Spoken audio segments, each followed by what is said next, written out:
Alex Costa Escudero. Él es periodista español, ya hemos hablado. Alex, ¿qué tal? Buenas noches. Hola, ¿qué tal? Muy buenas noches. ¿Cómo estás? Pues confinado, desde luego, es lo único que puedo decir, ahí manteniendo el ánimo, como podemos. Pero, ¿y cómo está el ánimo? ¿Y cómo está el ánimo, Alex? Pues se podría dividir en dos partes, el ánimo político, el ánimo económico, ¿no? Después ya está el ánimo social, que parece que es el que menos importa, ¿no? Aquí en España bueno, importan todos. Yo te digo, disculpen que hablamos solo un segundo de política española, es una vergüenza, es un papelón lo de la clase dirigente española, ¿eh? Ustedes, ¿sabes? Se están matando en el medio del coronavirus, pero destrozando unos a otros. Literalmente lo decía hace unos días el expresidente del gobierno, José Luis Rodríguez Zapatero, que aparte de ser oposición, la oposición española también tiene que ser una alternativa, y ahora mismo no tenemos ni alternativa ni apoyo. Es simplemente una estrategia política que trata de sacar el mayor número de votos para unas posibles elecciones. Ya sabéis que aquí la inestabilidad política está a la orden del día. Sí, bueno, todavía no, pero todo se andará. En 4 años, 4 elecciones, pues todo parece indicar que esta legislatura, después de la crisis del coronavirus, poco recorrido tiene, tal y como está ahora el panorama. Atención, porque estamos diciendo lo de España, porque España sería uno de los pocos países en el mundo. Ustedes saben que las imágenes positivas de casi todos los presidentes del mundo han crecido un 30, 40% así de manera brutal. No 30, han crecido un 50% y les dio 20 y pico, 30 puntos. El de Italia, por ejemplo, uno dice, el primer ministro italiano lo van a echar. No, todo lo contrario. Boris Johnson, lo iban a echar a Conte. Boris Johnson, subió Piñera, Trump, Bolsonaro, Piñera, bueno. Ahora, me dicen que España podría caerse el gobierno por el coronavirus. Al fin y al cabo, hoy el FMI, el Fondo Monetario Internacional, publicaba que este año prevé una deuda pública aproximadamente del 114% del PIB. Eso es decir, que tenemos que trabajar un año y parte del otro solo para recuperar esa deuda pública. Los datos, la verdad, es que son poco alentadores. Es más, el paro se prevé para septiembre de este año que suba a un 20%. Actualmente está en el 13,6%. Y esto también ayuda mucho. Tenemos que hablar que estamos hablando de una población activa aproximadamente de 25 millones de personas. 5 millones de personas serían los parados a partir de septiembre. Sí, es bastante considerable, es un 20%. Y a esto se le suman... Sí. A ver, las informaciones que llegan desde España acá a la Argentina es que desde el lunes tenían como una salida, por decirlo de alguna manera, ordenada de la cuarentena total. Quiero saber cómo se hizo finalmente, si es que se hizo en estos primeros 3 días, y cómo está la población con ese tema. No es tal un desconfinamiento, sino que desde que se proclamó el estado de alarma aquí en España, y concretamente hace un mes, estuvimos ante 3 escenarios. El primero, durante las 2 primeras semanas, podían ir a trabajar los trabajadores de actividades no esenciales, sin contar el ocio. Evidentemente, restaurantes, tiendas, cines estaban completamente cerrados, pero construcción podía ir. Durante las 2 próximas semanas, la construcción se paró por completo y solo las actividades esenciales tenían permiso para salir de casa, los trabajadores de esas actividades. Estamos hablando únicamente de supermercados, de farmacias y de elementos esenciales, ¿no? para la manutención de la economía y de la sociedad.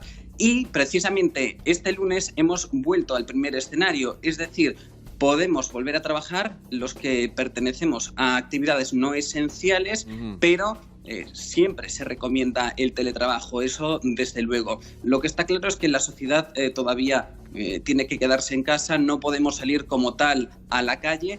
Se está barajando una fecha, la del 26 de abril. A partir de ese momento sí que se podría ir progresivamente saliendo a la calle. Contanos esto, Alex, a ver, para que se entienda. Por ejemplo, los bancos siempre funcionaron, eso ya nos lo han aclarado en España. Contanos, ¿hay alguna otra actividad económica en España que funciona? Por supuesto, supermercados, por supuesto, farmacias. ¿Qué otras? Ferreterías, medios de transporte. Sí, las de primera necesidad. Por ejemplo, también las tiendas y hospitales veterinarios están funcionando, los estancos también. Una cosa completamente incomprensible, porque matar, pues a fumar mata, ¿no? Al fin y al cabo, y se abren esos estancos. En un primer momento también estaban abiertas las peluquerías porque entendían que es un elemento básico de higiene. Después, con las confrontaciones entre los sectores, sí que se cerraron. Pero básicamente los supermercados están abiertos, las farmacias evidentemente están abiertas, los hospitales, ¿no? Pero ¿La construcción volvió, Alex? Volvió la construcción a partir de este lunes, volvió la construcción. Es cierto que estamos llevando a cabo un escenario 2 de contención. Ahora tienen que mantener una distancia prudencial los trabajadores entre sí. Es más que recomendable, no obligatorio, pero sí recomendable el uso de mascarillas, el uso de guantes en los transportes públicos. De hecho, se está repartiendo. El gobierno es el encargado de repartir mediante las fuerzas y cuerpos de seguridad del Estado esas mascarillas, esos guantes. Por ahora es cierto que ha bajado drásticamente el número de personas que utilizan el transporte público. Se recomienda un transporte privado, un transporte propio para que el virus cada vez vaya a menos. Pero si queréis os hablo de cifras. Es cierto que siguen bajando. En España hoy en día tenemos 180.000 contagiados de una población de 45 millones, 70.000 ya están curados y muertos aproximadamente 18.500. Alex, ahí está. Sí. ¿Qué explicación se dan ustedes de que España, Italia y Francia tengan semejante cantidad de víctimas fatales y Alemania, con más de 100.000 positivos, tenga tan pocas víctimas fatales con respecto a ustedes? ¿Qué se debate? ¿Qué se dice? Pues de cifras absolutas. Es decir, nosotros tenemos esos contagiados, 180.000. Somos perfectamente conscientes de que hay muchísimos más contagiados. Lo que pasa es que los test no se realizaron a toda la población ni a gran parte de la población. Es decir, Alemania tiene esos contagiados porque están haciendo test masivos. Si proporcionalmente enfocamos esa cantidad a España, seguramente España no tendría esos 180.000, tendría muchísimos más.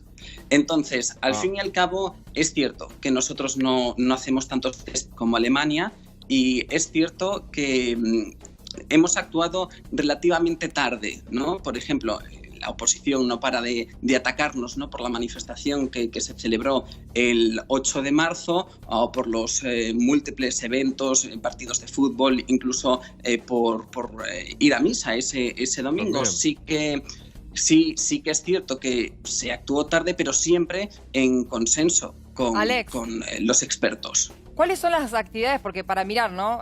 Anticipadamente lo que puede llegar a pasar acá también en un futuro si abrimos algo la cuarentena. ¿Cuáles son las actividades que habían abierto y que volvieron a restringir? Pues la construcción es una de ellas. Las 2 primeras semanas estuvieron abiertas, después las tuvieron que cerrar. Todas aquellas actividades relacionadas con la comunicación, más allá de la radio y la televisión, que es un servicio público esencial, también tuvieron no que cerrar, sino que trasladar el puesto de trabajo a casa. Todavía lo siguen haciendo y son actividades que al fin y al cabo las denominamos como de segunda necesidad, más allá del ocio, que estaría en un tercer escalón, pero son actividades que no se pueden hacer desde casa, que sí o sí tienen que estar abiertas. Hablamos también de industria, por ejemplo, los talleres también forman parte de ese grueso. Alex, al fin y al cabo todas las industrias aquí en España se cerraron y se volvieron a abrir, no todas para realizar su trabajo, porque es cierto, como Inditex, están haciendo mascarillas, batas, EPIs, esos trajes, ¿no? De protección especial. Sí, Inditex Alex, pregunta rápida. ¿Hay barbijos? ¿Es obligatorio el uso de barbijos? No, barbijos... mascarilla, dices. Sí, perdón, mascarilla. Sí, no es obligatorio, es recomendable. De hecho, el gobierno las está repartiendo por las principales estaciones en las grandes ciudades, en Madrid y Barcelona. Bien. Alex, pero felicitaciones. No es. Por fin alguien. Y si me lo permites, sí.